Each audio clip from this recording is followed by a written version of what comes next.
Hello, everybody. Jeff Mason, SimpleBiz360 podcast, episode 101. Can you believe we turned this corner already? Wow. Hey, let me say something first before we even start. Matt and Dietz behind the glass. Great job last week, guys, on episode 100. I mean, come on, give them a hand, right? Yeah, they deserve it. I'm telling you, guys, give it the old soccer clap. Come on, all right. Beautiful. Listen, they did a great job on 100. We had a lot of fun. Thank you. Thank you to Kara and Julie at From Scratch Bakehouse as well. We really appreciate it. So we're excited to go into the second 100 episodes, guys.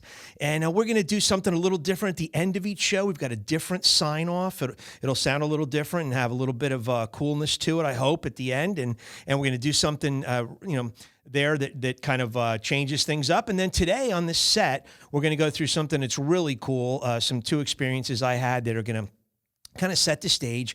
And before we begin, let's just go over some subscription news. If you want to subscribe, if we've never had you as a subscriber before, if you're on YouTube signed in, you can go in and subscribe to SimpleBiz360 podcast, or you can actually, on this screen, lower right-hand corner, if you're watching it now, you'll see a little favicon there. You just hover your cursor over. It'll take you to YouTube. You subscribe there. And then we're on 27 listening channels.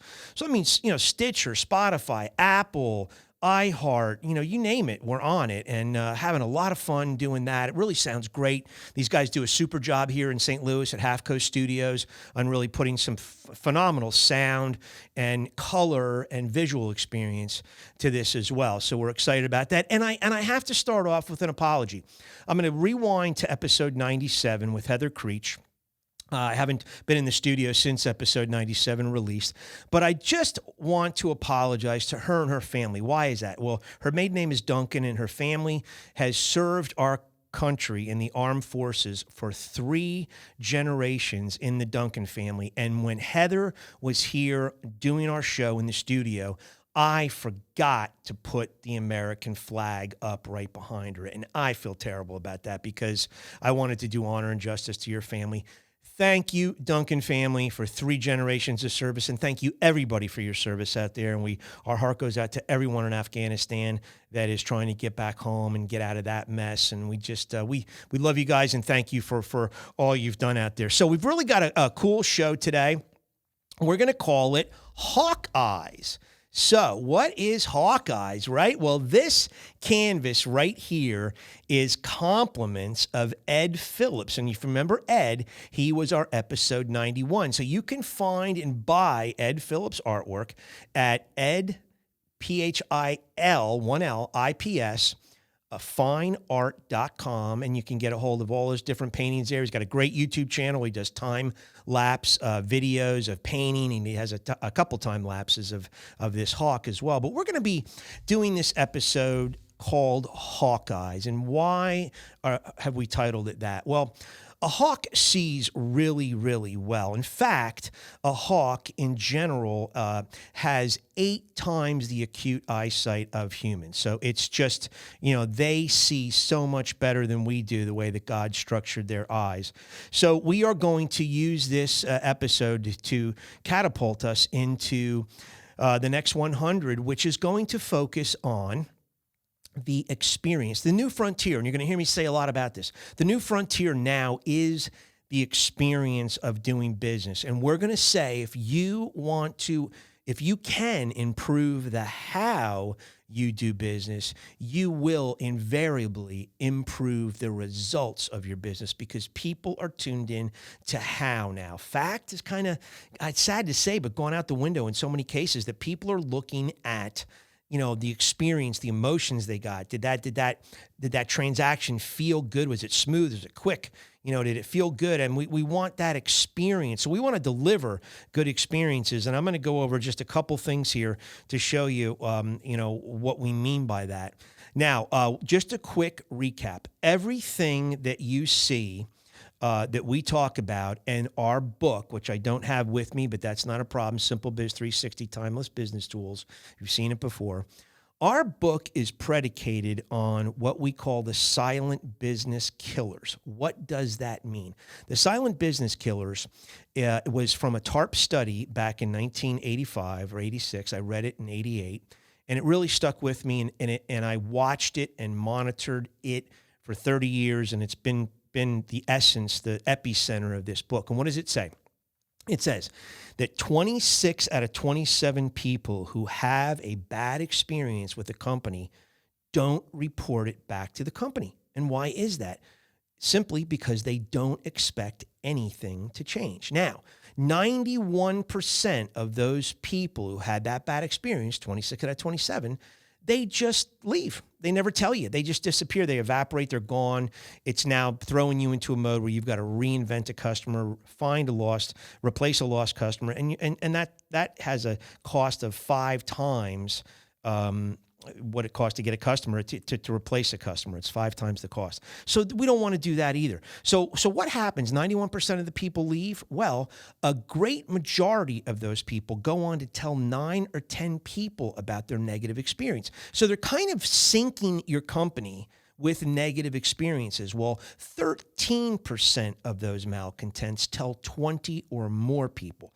So we call it silent business killing strikes. There's a lot of that activity out there that's hurting your company, and you don't even know about it. Why? Because you failed to do something right, or you failed to do something at all. And we're going to talk about that today, and we're going to put some hawk eyes on this so that you understand as we go into this new frontier about the experience, how we do business. You're going to really pick up some great examples here of what this means and how it looks in action, if you will. So let's. I'm gonna start right now on these top boxes here. I'm going to tell you a back order story. Both these stories I'm going to tell you today happened to me, and I'm going to bring you examples of it. So in this back order story, I had a customer. You'll see 7 different purchase orders numbers on these stickers here. And this customer would give us purchase orders. They were an annuity customer, which is great because they kept coming back for more and more of the same product. But from time to time, they'd order something, and we didn't have that particular size. So we had to wait for the next shipment to come in. So the customer decided, yes, rather than ship me what you have and cancel off what's on back order, keep those items on back order and ship them to me when they come in. So the truck would come in, and invariably in this case, and this is a case where the customer called me. So I'm using a real live case where the customer called me about this. So the truck comes in and unloads, and bingo, he's got 7 different purchase orders. He's got 1 unit on each purchase order that needs to be shipped to him. So a picking ticket in a distribution center is issued, and a distribution center worker goes out into the shelves and picks from a bin that particular item in its size and color, whatever that item is, and brings it to the distribution center floor. Now, in this case, 7 purchase orders were identified through a pick ticket that day, and so 7 items came to the distribution center floor. But instead of packing those 7 items in one affordable box shipment, we packed each item in a somewhat oversized box. And so now this item cost $11 to ship to the customer. Now, in this box represents $18 of profit for the customer. So what we just did is we basically said, hey, you had $18 profit there, but we're going to ship you your back order in one box, going to cost you $11. So now you only get $7 profit. So now out of all these back orders, you're going to end up getting, instead of $126 in profit, Mr. Customer, you're only going to get $49. Why is that? Because, Mr. Customer, it's easier for us to get a picking ticket, go to the bin, pull the product out, bring it out, and put it into one box and ship you that one box so we keep all the purchase orders nice and neat. That's why, Mr. Jones, we're doing this for you this way. Sorry we eroded your profit, but that's how we do business. So the customer called me and said, Jeff, why in the world are you doing this? He says, this is crazy. You could have decided to do this, right?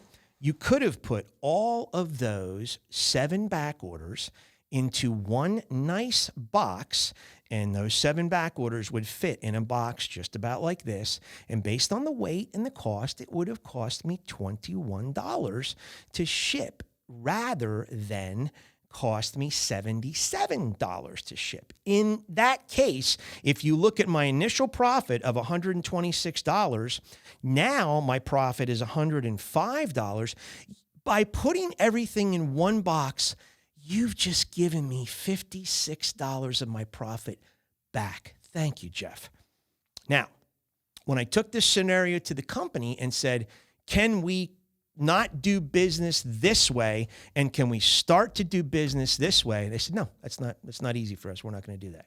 Really? So you're just going to continue to do this to customer after customer. That's the way we do business. We're not going to change. Oh, okay.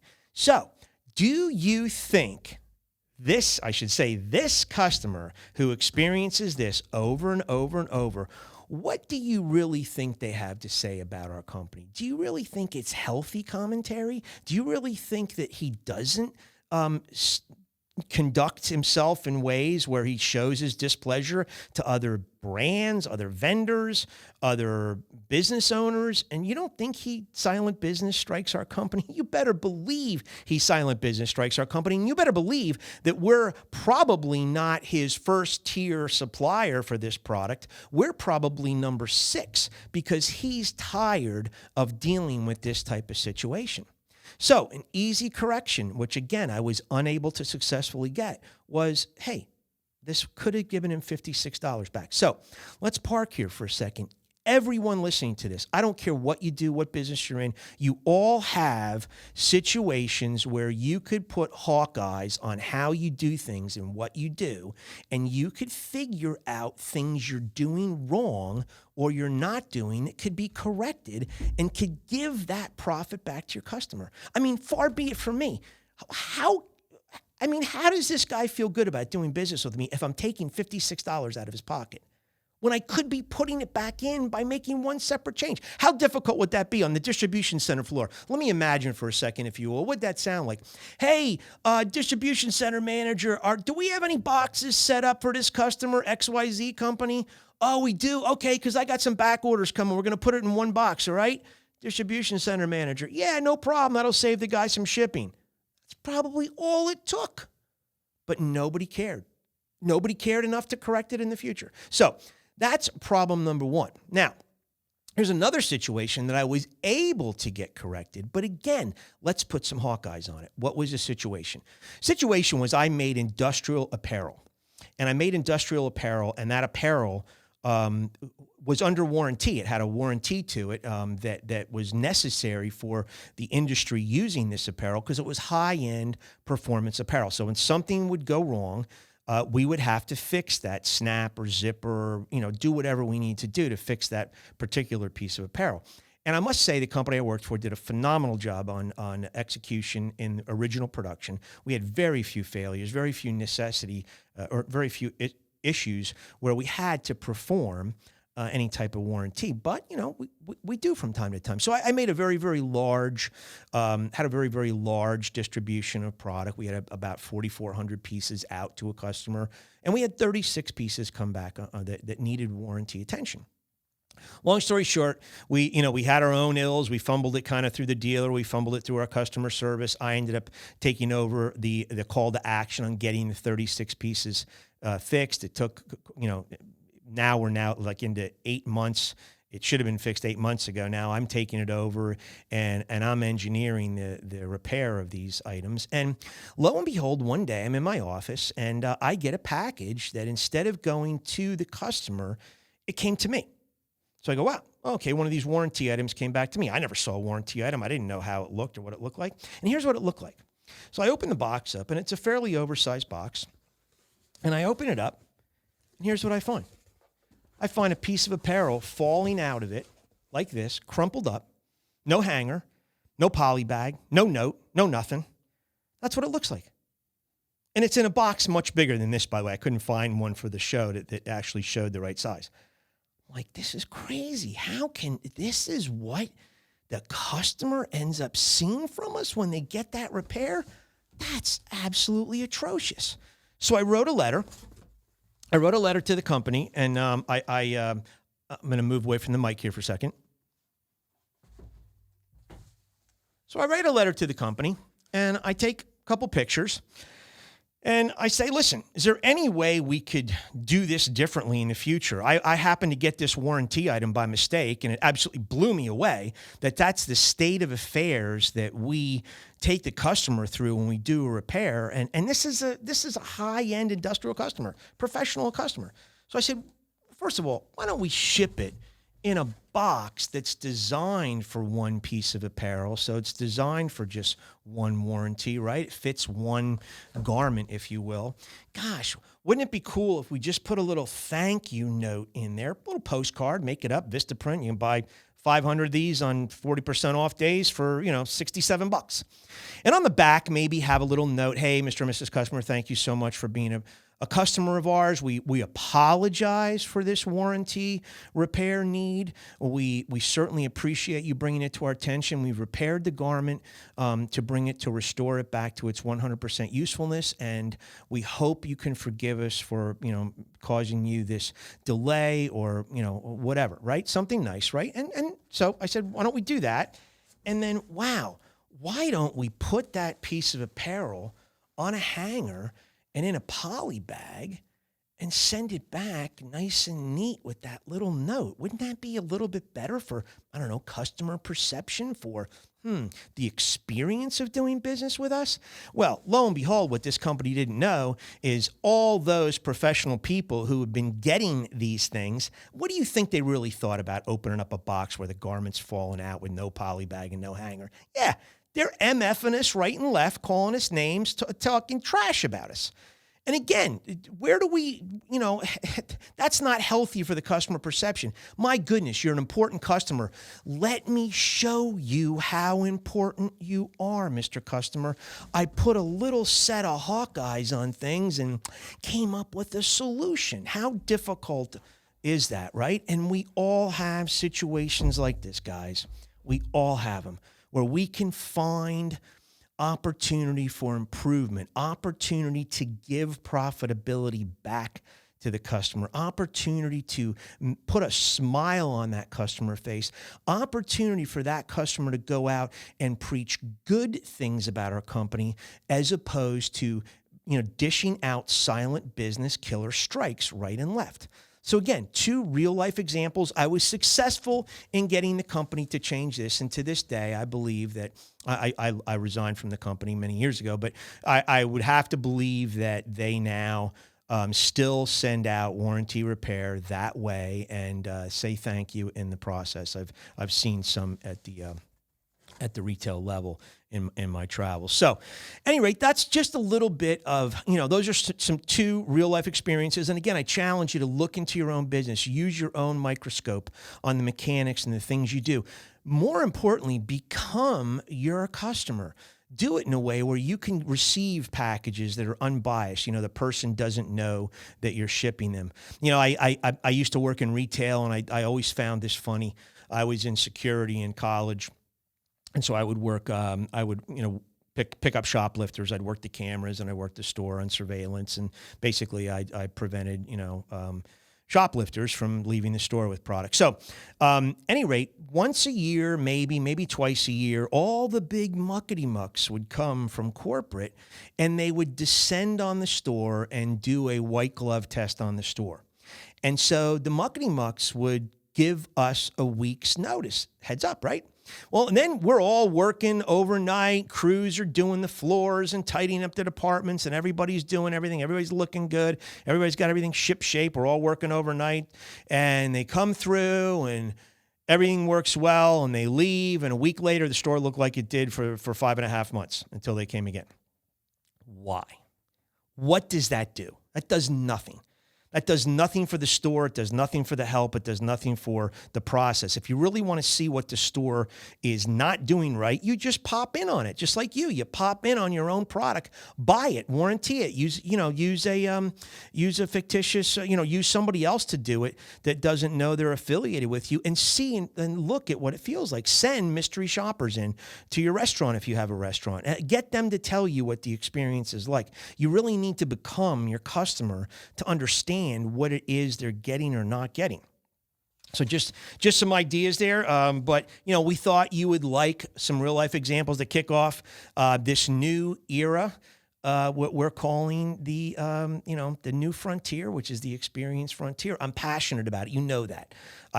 To me, it's always been the experience. To me, you remember me telling you about the Starbucks Great Dig, the Big Dig back in the mid-'90s that they did. And what did they find out? They found out, in a long story short, that they were serving people coffee. They were not serving coffee to people. It's the experience. It's atmospheric. People want the good experience and atmosphere. So enough being said, I hope you enjoyed today's podcast, and we are gonna zoom in on a really cool Lost in the Shuffle Track. And if you've been with this show for a while, you know Lost in the Shuffle Track's just really dipping back into some old rock and roll archives, pulling some really cool stuff out that has some great appeal, and you maybe haven't heard it. Maybe it was one of my favorites, but it wasn't yours, or you didn't even know about the song. So we're going to dip back into Jethro Tull, which I love. Jethro Tull is out of Ireland, and they were, came on the scene late 60s and really did a great job. I love him. Love Ian Anderson. Love how he played what he called the school recorder, which would be known as a flute. But he played a Yamaha school recorder in a lot of the songs that you hear him with the flute. But they did a great song off their benefit album. And it was a coming home song. It was, they were on tour for so long, and, you're away from the family, from good diets, from neighbors, friends, loved ones. You're out of your element. It's hard on some of these guys. And, these guys, they might have partaken in some liquor along the way, but they really, at least Ian wasn't a druggie or anything like that, wasn't wrapped up in all that. But he wrote this song about the experience of coming home after a long time on the road. And it's on the Benefit album, which is their third album, 1970. Cry You a Song. To Cry You a Song is phenomenal. It's awesome. You're going to love it. I really hope you like Jethro Tull. It's got some great, and Jethro, or Ian Anderson, called this album his guitar riff album. So some great guitar riffs on this song, about 6 minutes long. I hope you enjoyed. And we're going to do a new sign-off to kind of celebrate this new frontier of the experience frontier, if you will. So every week we're going to sign off and say, look, if you can improve the how you do business, you will improve the results. It's going to match up. It really is. Try it. Just try some of the things we're going to talk about in the next 100 episodes, and I really do think you're going to love it. And then we're just going to sign off and say the following. You know what? Guys, in life, just do your own research. Be a truth teller. Do yourself a favor and turn off the TV cable news. Turn on a podcast. Enjoy listening to podcasts. Open your Bible, pray, and always love the Lord God with all your heart, mind, and soul. And we will see you in 168 hours. Take care, guys. Ciao.